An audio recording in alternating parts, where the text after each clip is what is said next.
আজ ৬ ডিসেম্বর ১৯৭১ সালের এই দিনে দেশের ৬ জেলা পাকিস্তানি হানাদার বাহিনীর কবল থেকে মুক্ত হয়, যার মধ্যে অন্যতম লালমনিরহাট, যশোর ও হবিগঞ্জ।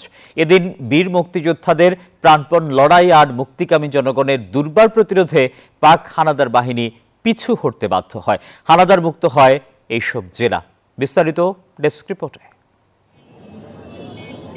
চূড়ান্ত বিজয়ের ১০ দিন আগেই মুক্তিযোদ্ধা ও যৌথ বাহিনীর দুর্দমনীয় বীরত্বে মুক্তির স্বাদ গ্রহণ করেন কয়েক জেলার বাসিন্দারা।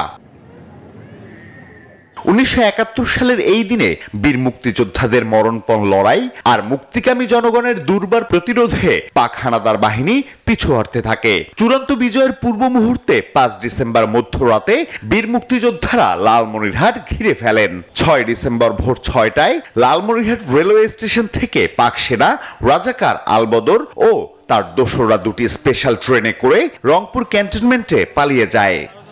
পদ্মা সেতু, মেট্রো রেল এবং এলিভেটেড এক্সপ্রেসওয়ে নির্মাণের গর্বিত অংশীদার বসুন্ধরা সিমেন্ট। লালমনিরহাট শত্রুমুক্ত হওয়ার খবর ছড়িয়ে পড়ার সঙ্গে সঙ্গে চারদিক থেকে লোকজন ছুটে আসতে থাকে শহরের দিকে। স্লোগানে স্লোগানে মুখরিত হয়ে ওঠে শহর ও আশেপাশের গ্রাম। মিত্র বাহিনীর ত্রিমুখী আক্রমণের মুখে টিকতে না পেরে পাকিস্তানি বাহিনী এবং তাদের এদেশীয় দোসররা, রাজাকার আলবদররা রংপুরে এবং অন্যান্য স্থানে পালিয়ে যায়। আশা করি যে স্বাধীনতা সুন্দর, সার্বভৌমত্ব সুন্দর থাকুক, এটাই আমাদের কামনা। একই দিনে হানাদার মুক্ত হয়েছিল যশোরও। মহান মুক্তিযুদ্ধে যশোর ছিল ৮ নম্বর রণাঙ্গন। অধিনায়ক ছিলেন মেজর মঞ্জুর।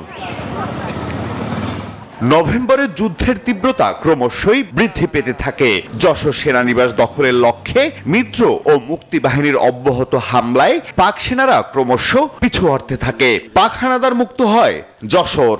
যুদ্ধের যে তীব্রতা সেটা আর পাকিস্তান আর্মি মোকাবেলা করতে পারেনি। এক পর্যায়ে তারা পিছু হটতে বাধ্য হয় এবং যশোর ৬ তারিখে মুক্ত দিবস হিসেবে ধরা হয়। তখন পূর্ব পাকিস্তানের সকল মানুষ আসলে আনন্দে মেতে উঠেছিল। ঐতিহাসিক যশোর মুক্ত দিবস উপলক্ষে জেলা প্রশাসন ও মুক্তিযোদ্ধা সংসদের পক্ষ থেকে নানা কর্মসূচির আয়োজন করা হয়েছে। জাতীয় সঙ্গীতের মাধ্যমে পতাকা উত্তোলন সহ অন্যান্য বিভিন্ন প্রোগ্রাম নেওয়া হয়েছে। হবিগঞ্জ ছিল মুক্তিযুদ্ধের ৩ নং সেক্টরের অন্তর্ভুক্ত একটি গুরুত্বপূর্ণ এলাকা। ৫ ডিসেম্বর সূর্যাস্তের পর হবিগঞ্জ শহর একটি ভুতুড়ে নিস্তব্ধতা নেমে আসে। আজকের দিনে মুক্তি পায় হবিগঞ্জবাসী। রাত্রে ১টায় কিন্তু পাঞ্জাবিরা পালিয়ে গিয়েছিল, কিন্তু আমরা সকাল ১০টায় আমাদের মুক্তিযোদ্ধারা মিছিল করে, সাধারণ মানুষের সাথে মিছিল করে তার শহরে ঢুকেছে। সব ভাগ্য চলে গেছে গা। হবিগঞ্জ ৫ তারিখ রাইতে ১টার দিকে ইনশাল্লাহ আমরা মুক্ত হয়ে আসছি। এছাড়াও কুড়িগ্রাম, ফেনী, ঝিনাইদহ জেলা সহ বেশ কয়েকটি উপজেলা আজকের এই দিনে হানাদার মুক্ত হয়। Desk report, news 24।